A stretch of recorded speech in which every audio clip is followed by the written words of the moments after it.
Is the ultimate past of Miles Morales about to violently crash into his present? Well, let's hop into the pages of Miles Morales Spider-Man issue number 10 and find out together, shall we? Alrighty then, so as we join the comic, Miles is still reeling from the scars left behind from his last encounter with the mysterious villain calling himself the Assessor. The physical torture is bad enough, but now Miles is losing sleep. He's having the strangest nightmares of a world he half remembers, much like the one he lives in now, with heroes who are much the same but with costumes that are different.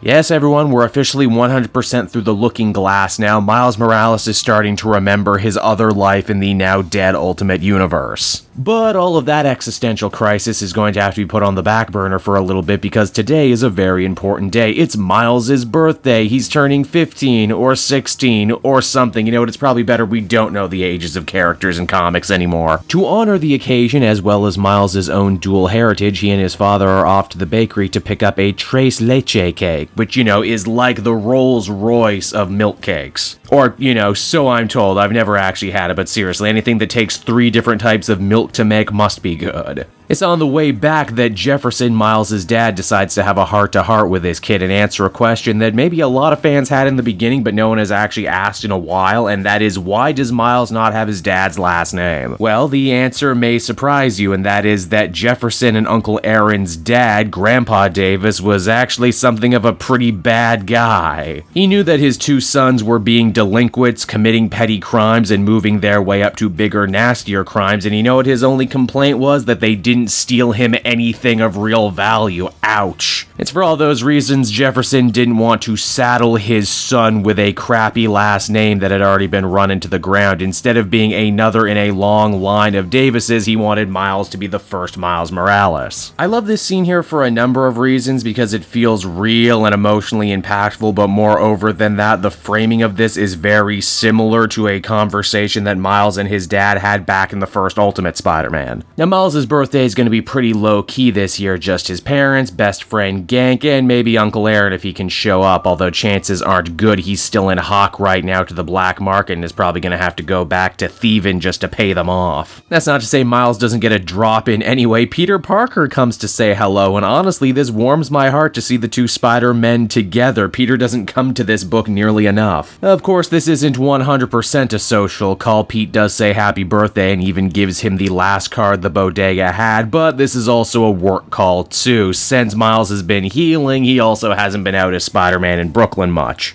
Peter's been looking into a series of high-profile tech robberies throughout Brooklyn, but he also doesn't want to step on Miles' patch as Spider-Man, and because of that, he's laid it out, and now Miles is going to play it out. This means Miles has to leave his own birthday party, which is bad, but it also gets him out of his funk, which is good. But it also leads him directly into a Green Goblin beatdown, which is very bad, but this is no regular Green Goblin. Oh no, it's not Norman Osborn in a costume. This is the ultimate monster form Green Goblin from the Ultimate Universe. It's during the fight, too, as Miles gets knocked around, a bunch of his own memories end up getting knocked loose. Why does he know that this guy is the Green Goblin? Why does he feel like this isn't the first time they've met, etc., etc.? We don't actually know for certain if Miles would have been able to win this fight on his own or not, because as we discover, the Ultimate Green Goblin actually has some backup in the form of a new character calling themselves Ultimatum. Ooh, what a fun reference. And I'm sure I don't have to tell you, too, how interesting Ultimatum's costume is. They have a shield like Captain America, a helmet and shrinking abilities not unlike Ultimate Ant-Man, and a chest piece with blinking lights almost certainly like the one Ultimate Thor used to wear.